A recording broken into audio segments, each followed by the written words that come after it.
Morning, everyone. My name is Jason. If we haven't met before, it is great to see you here. Friends, I would love to invite you to take a time-traveling trip with me for a moment. We're going to go about 10 years before I was born, back in time. It was April 25th, 1986,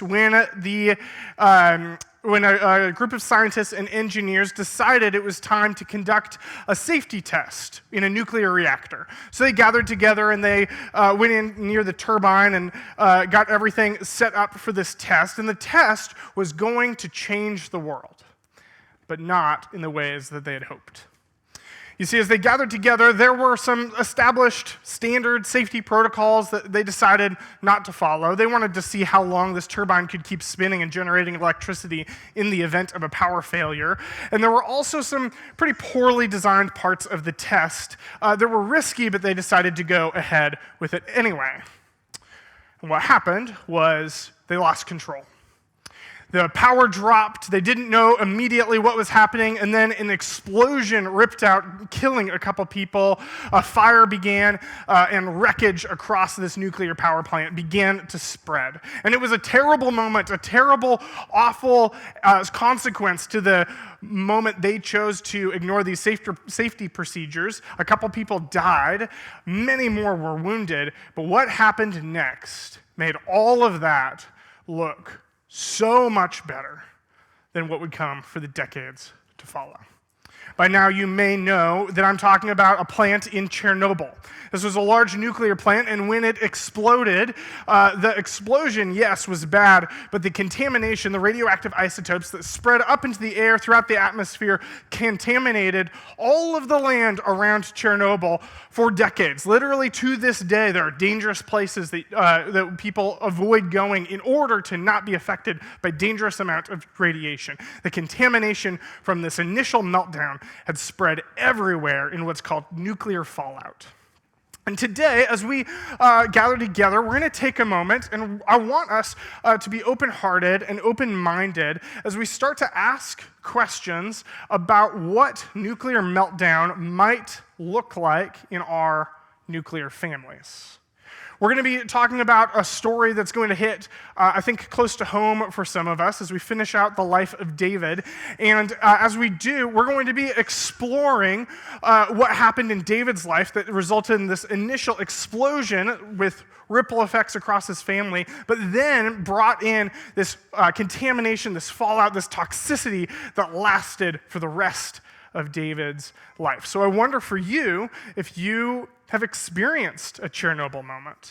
Now, I know for many of us, the Chernobyl moments that we talk about with David, which I'll refresh you on in a moment, might seem extreme. You see, with David, as he was going about his life, he was already married when he saw a woman, a beautiful woman, bathing, and decided that even though he knew her husband, even though her husband was one of his generals, he had to have her. So he goes, he takes her, eventually she gets pregnant, and when David's about to be found out, David decides to have her husband murdered on the front lines of the military operation that is going on. David's Chernobyl moment, his initial meltdown, the explosion and the fallout that spread throughout his life was awful. And maybe many of you feel like, well, I haven't done that. I haven't had somebody killed, hopefully. I haven't stolen somebody else's wife. I haven't this. I haven't that. But all of us have moments where the ripple effects of the decisions we make spread far and wide throughout our life. This might look like the words that you've spoken that got out of control the moment they left your tongue. This might look like rumors that you didn't mean to go as far as they did, but they spread like wildfire throughout your friend group, throughout your family, throughout your community, throughout your school. This might look like just a lapse in judgment. It was just an experiment. It was just a mistake. It wasn't supposed to go that far, but it went way out of control, and it may have even ended a friendship. Or it could look like little lies that ruined your reputation. Just about everyone in this room has either had a Chernobyl moment, a meltdown, an explosion that resulted either from a decision we made or a decision that somebody we trusted, somebody close to us made. Sometimes that's a parent, sometimes that's a partner, sometimes it's close, maybe a classmate or somebody else that you trusted. And their decision, maybe it seemed like it was small, it seemed like it was just an experiment, it seemed like an honest mistake, but for you, for him, for her, it was earth-shattering. So today I want to ask the question, what if it's too broken to fix?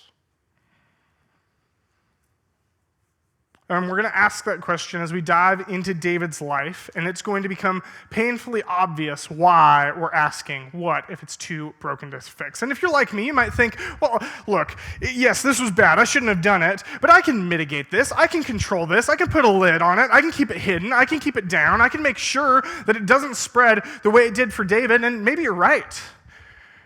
But what if you're wrong? Here's what David learned that we started speaking about last week and we're going to dive into today. David learned that sin will always take you further than you want to go, keep you longer than you want to stay, and cost you more than you want to pay. And so as we pick up the story of David, he is trying to make things right. He's decided, I was going this way, it was the wrong way, I'm going to turn around and do something else. And he decides to go, he decides to live his life differently. But as he does, the decision is already made, the fallout, the contamination is rippling out across his family. And even as David tries to get better, the damage from the decisions he had made in that moment that we talked about and his moments as he shows up as a dad for his kids and as a husband wreak havoc across his family. And when I say wreak havoc, here's what I mean. His sons begin fighting, and then they begin killing each other. One of them goes off and he starts a rebellion against David, and he dies in the process. Those are the stories that I can tell you from up here with feeling okay about what I can share as far as graphic content on a Sunday morning. The rest of David's life is painful for decades. And so if you came in here and you thought, oh, I'm going to come in, we're going to go into church, and we're going to read the Bible, and we're going to read about a story about David, this hero, King David. He is revered, the blessed King David, some traditions call him. And it's going to be a story that's beautiful. It's going to be a story that's inspiring. It's going to be a story that makes me feel better about myself. I'm going to be honest with you during this talk. Your view, your narrative about the Bible might just start to shatter. David, in one of his lowest points, writes a song. And here are the opening lines to that song. My God, why have you abandoned me? Why are you so far away when I groan for help? Every day I call to you, but you do not answer. Every night I lift my voice, but I find no relief. Can you feel that with David for a moment? Imagine the pain as a parent, the pain as just a family member. When the decisions he made have caused this much damage, it's no wonder that he talks to God like that. I wonder if you've ever talked to God like that. Have you ever sat back and sat with the gravity of the decision you've made? The breadth of the hurt that it caused? Some of you, this is hard because you weren't the one who made the decision, but you're the one who has to live in it. I wonder if you've ever looked at God. I wonder if you've ever prayed and you've shaken your fist towards the sky and said, God, you said you'd be here and you're not. God, you said you'd be here. You said this would be okay. You said your promise to never leave me, never forsake me, and I am all alone. And for you, if you're in this room and you're experiencing that level of hurt, I hope to give you some hope today.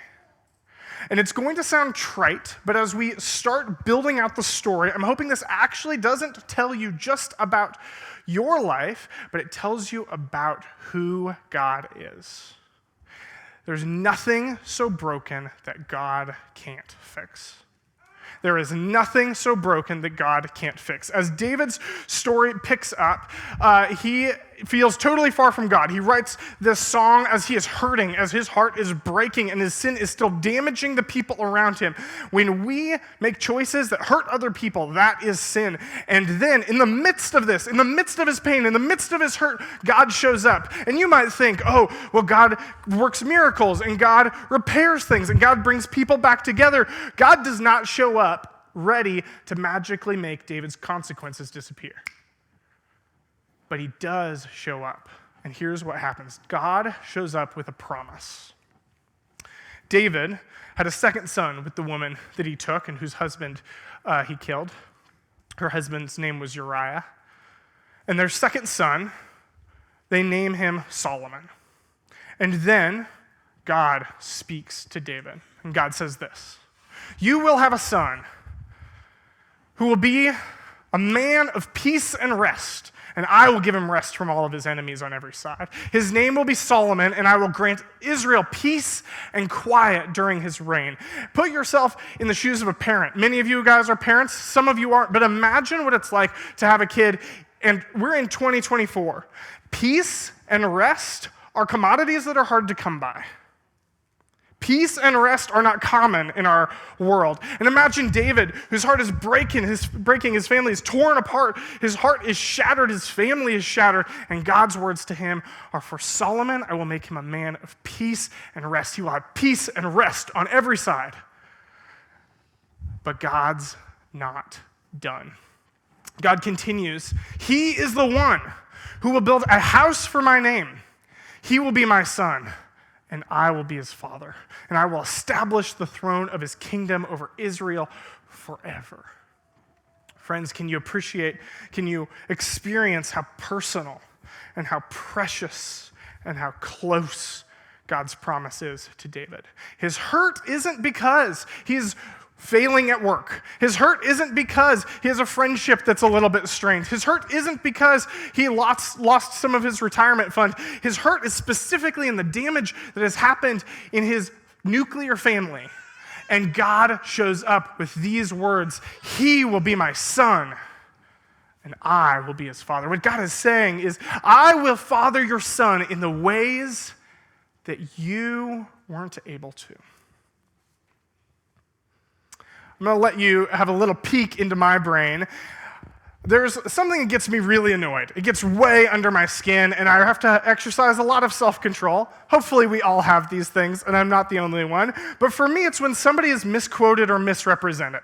Now, I get it. Sometimes you put the wrong name on the quote, and it's an honest mistake, and maybe someone laughs. Most people don't even understand. I get that. But sometimes people make quotes or they read verses that have nothing to do with what they're talking about. It is totally out of context. And then, honestly, as Christians and as church people, I kind of think we get kind of bad at this. We get bad about this. We put every verse that looks nice on a mug or on a pillow or on a plastered sign on our kitchen wall. And look, I'm not saying that mugs and pillows and hand lettering on your wall are bad things. But what I am saying to you is that I will never tell you that God made a promise to you that isn't actually for you. I will never tell you that a promise applies to you when it doesn't. And when I read this verse, I kind of feel like it could be on a coffee cup. In fact, I had AI generate this image for me. It threw in an extra word or two, but I think it gives you the idea. You could see this on a coffee cup, couldn't you? Yeah, AI is going to be selling church merchandise soon. "He will be my son, and I will be his father." All right, well, AI's got somewhere to go, but that's okay. We could see this on a coffee cup. And now, was this written to you? No. Was it written to me? No. And so I'm not going to jump in here and tell you that this verse applies to you, but as we get into the New Testament, as we see how Jesus reacts, how we see how Jesus interacts, as we see what happens once Jesus dies and comes back to life, we learn that through Jesus, God extends to us the offer of adoption, that you would be treated like, look like, act like a member of his family. That throughout the Bible, we actually see a theme that God invites his people to be his children. And so, not just because God said it to Solomon, but because Jesus says it to every person in this room, I wonder what it would be like for you today if you heard God say, "She will be my daughter, and I will be her father. He will be my son, and I will father him in the way your father wasn't able to." I wonder what your relationship with your dad is like. Some of us have great dads. I love hanging out with my dad, but some of us don't even know our dads. Some of us wish we didn't. For some of us, our dad was there, but just not mentally or emotionally. For some of us, our dad was around, but he could not give us what we needed. We want to imagine David, this revered king, this great man, this man after God's own heart. He must have been a good dad, right? He's thought well of across the world right now. He's been thought of as the most successful king of Israel since he was alive in biblical times all the way until now. And so as we step into this, I wonder for you and for me, why? Because if David lived in 2024, he'd be canceled. We would not talk about David. We would not dive into any of these stories. We would not start digging into David's life. And yet, he's called a man after God's own heart. He was called a good king of Israel. In Jewish culture, some call him the blessed King David. Why? So I want to invite you to experience the end of David's life with me. We're going to step into his deathbed and his legacy as we see what God decided to do with this moment. As David comes out of these horrible Chernobyl moments that have caused this initial explosion, death, and destruction. And he goes through his life and he experiences these awful things, these terrible things that have happened in his family. And he's maybe trying to make it better. We don't know exactly what it looks like, but we do know that he's in the middle of that hurt, that, my God, why have you abandoned me moment. When God gives him this promise. And after God gives him this promise, the consequences of David's sin began to catch up with him. David has a son named Adonijah. Adonijah is older than Solomon, who, remember, God had just promised that Solomon would become king. But Adonijah says, I'm the older brother. Well, I've got some older brothers, but they're not around anymore, so I'm the older brother. I'm going to make myself king. And so he needs to gather some people around him. Here's what the author says about Adonijah. I want you to pay attention specifically to what the author of 1 King chooses to point out about him.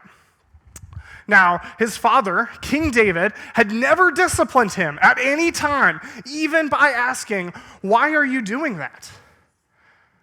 We see in this verse that David's own sin, his own choices, have begun to test the promise of God. Adonijah says, "I'm going to become king," and David has never once in his life said no to him. He has never once in his life built boundaries around him. Friends, if you're a parent here, your kids need boundaries. If you want to talk more about that afterwards, we can dive into it, but your kids need boundaries. That's for free. But David gives Adonijah no boundaries, and Adonijah decides to rebel. And Adonijah had been born next after Absalom, and he was very handsome. And I just want to say that if you ever catch me leading a rebellion against Duval, if I gather people together and then I, fail like Adonijah eventually does, sorry for the spoilers, that you will remember me in this way. Write it on my gravestone. Jason led a rebellion against Duval, and he was very handsome. Okay, and the story continues. Adonijah took Joab, son of Zeruiah. I know you're already like, okay, too many names. Don't worry, I'll parse them all out for you in a second. And he took Abiathar the priest, into his confidence, and they agreed to help Absalom overthrow David. And as we dive into this, I want to put everybody up on the board so you can kind of track who we're talking about. Adonijah is one of David's sons. He is the one who has just made himself king, and he's throwing a party. But he needs help. He can't just make himself king. I can't just go out here and be like, "I'm president, guys." You know how that would go. So he recruits a couple people, and who he needs is Joab. Joab is David's fixer. He's always been there for David. He's always helped David. He was there for David in David's Chernobyl moment. Now, he wasn't doing good things. He was helping him kill Uriah, but he was here for David throughout this story. He recruits Joab because Joab represents the military leadership. And then Adonijah recruits Abiathar, the high priest. Guess who made Abiathar high priest? David. This is a story where the author wants you to understand the depth of betrayal that David is about to experience from his son, from two of his closest advisors. And I wonder for you in the room, who here has had to sit in that kind of betrayal? Sometimes in church, I kind of think we don't talk about that sort of thing, except I know that it has happened to people in this room, and I know it's happened to me. People that I trusted more than anyone else, people that I shared my deepest, most painful Chernobyl moments with, who've turned around and betrayed me. Excuse me. And in this moment, this sense of betrayal and this hurt threatens not just David's legacy, but it threatens God's promise. God promised that Solomon would be king, that his legacy would last, that I would be his father and he will be my son. And yet, when we are in this moment, I wonder if the voice inside your head says the same thing mine does, which is, well, I didn't really keep my end of the bargain, so why would God keep his? It just makes sense. It's my fault. Like, I brought it upon myself. Surely the things that I do are going to affect God's promises and the way he shows up in my life. And what I want to clarify first is that your actions aren't stronger than God's promises. Your actions, your decisions cannot overcome God's promises. We see that in this story, while there is nothing so broken God can't fix, there are some things so broken only God can fix. So if today you feel like you're not good enough, you hear anxiety knocking, you hear depression whispering, you hear the hurt and the trauma from the people around you trying to invade and get into your life and get control, when everything feels like it's your fault, I want you to hear you are not stronger than God. You are not stronger than God's promises. And here is the thing about God's promises. Your actions, my actions, cannot stop them. And I want to tell you a story about that. It was in the middle of my IT degree. I was about halfway through, and suddenly I heard, I can't tell you how, but I just knew God wanted me to work in churches for the rest of my life to help people find and follow Jesus. And so I said, all right, I want to chase that. And across multiple schools, in multiple states, across multiple countries, in multiple continents, I followed that call. And we get to 2017, and I am working full-time in a church, and I'm feeling like I'm on top of the world. I have an awesome wife. I am loving a lot of the things that I'm involved in. School's hard, but we're making it work. And I love the church that we're in. And then everything changed for me, like maybe it did for some of you, when 2020 rolled around. And in 2020, I find myself in the same church, sitting in the cafe area, a Sunday morning, church is about to start, and I look across the room at my boss, and I said, yeah, I'm done with it. I'm done with the messy people. I'm done with the hurt. I'm done with the slander. I'm done with the lies. I'm done with the drama. I'm done with the mess. I'm done with the thanklessness. I'm out.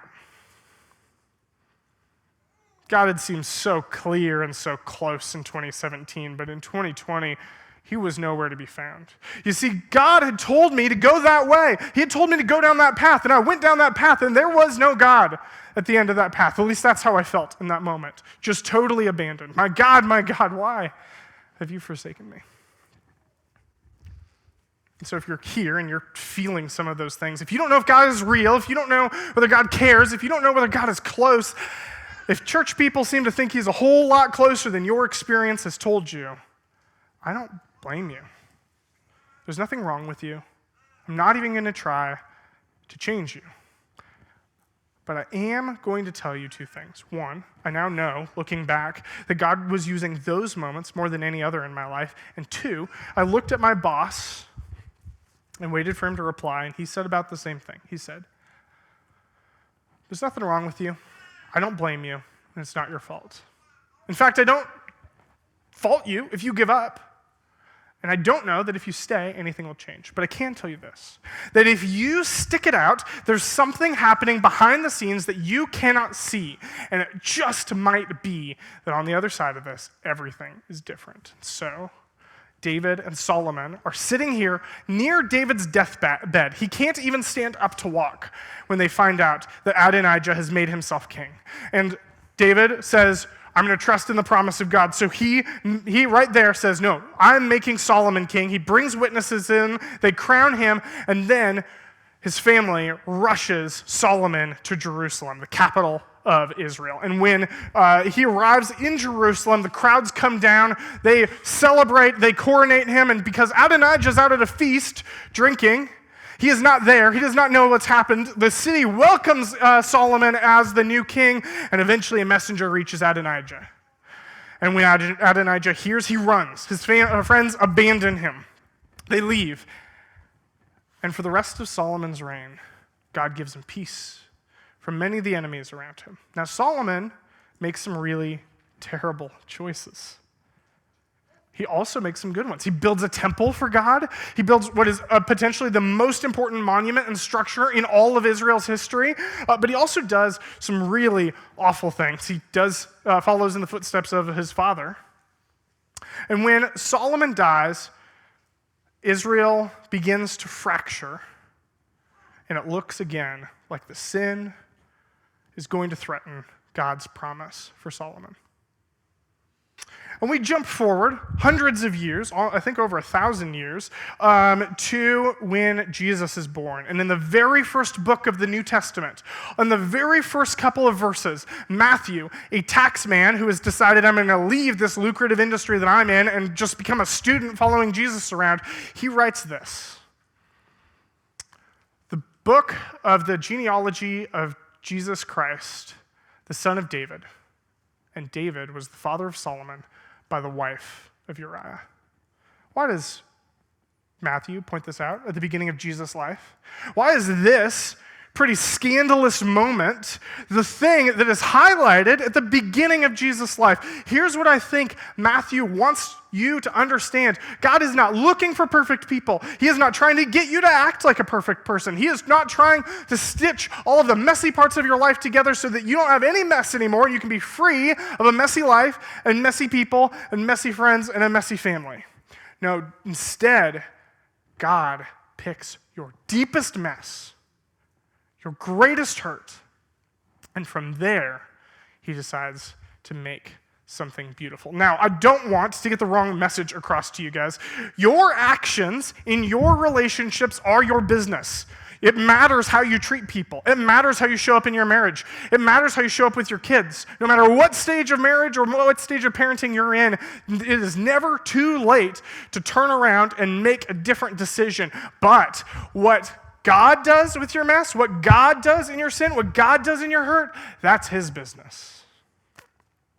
And when God gets into that mess, when God gets into that destruction, when God gets into the heart of your meltdown and your Chernobyl moment, the destruction can morph into delight.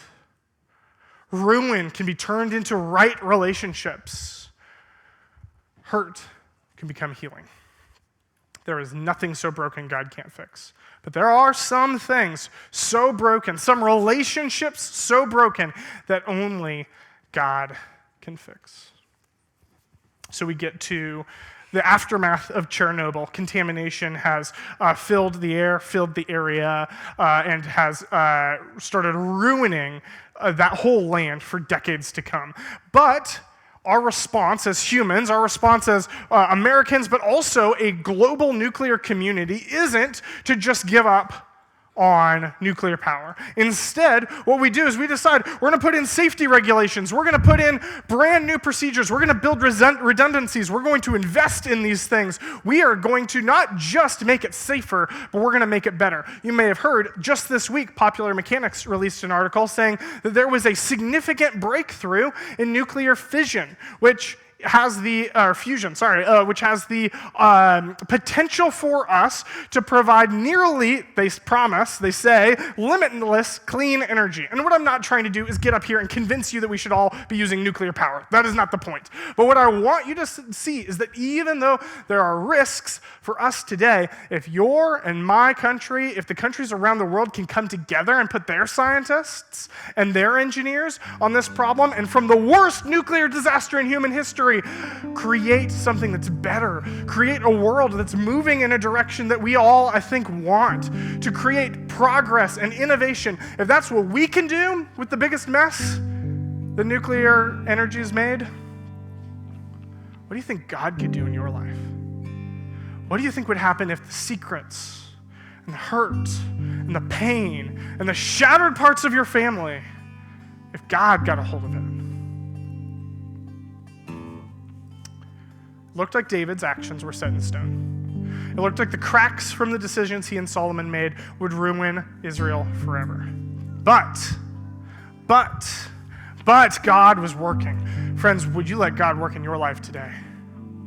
Friends, could this be a moment that you're willing to open up your heart to a place that you've had to put up a shield, that you've had to be very careful, that you've had to be very defensive, and just wonder, what would happen if God got a hold of that friendship?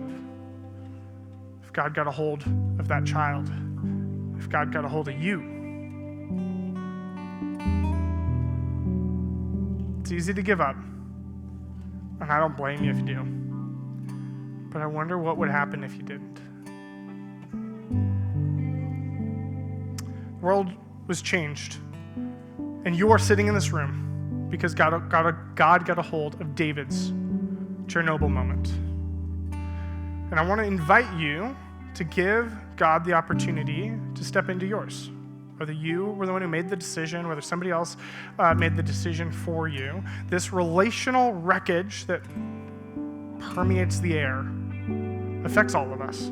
Every one of us have people, have family, have friends that this hurts for. But what if we didn't hide from the mess? We chose to embrace it because we knew that's where God was, because we knew that's where his promises were coming. We're going to sing a song. And in this song, we are doing two things. We're remembering the work that God has already done in your and my life, but we are also hoping for a new future, hoping for that relationship to change, hoping that our lives will never be the same. And so what I want you to do as we start singing is stay sitting. And take a moment. During the song, we're going to take communion. And so for that, if you don't have one, you'll need a cup with a little cracker on top, and you can find them just through those doors out there if you didn't grab one. And until we take communion, I want to invite you to just process this. What if God showed up? What relationship do I need to invite him into? Where is this hurt in my heart? And just ask him what he wants you to do in the midst of it. And once you're ready, once you've decided that God's working, that you want to engage, that it's time to hope for what he's going to do, and it's time to remember what he did, even for David and even for you and even for me, you can stand and sing along.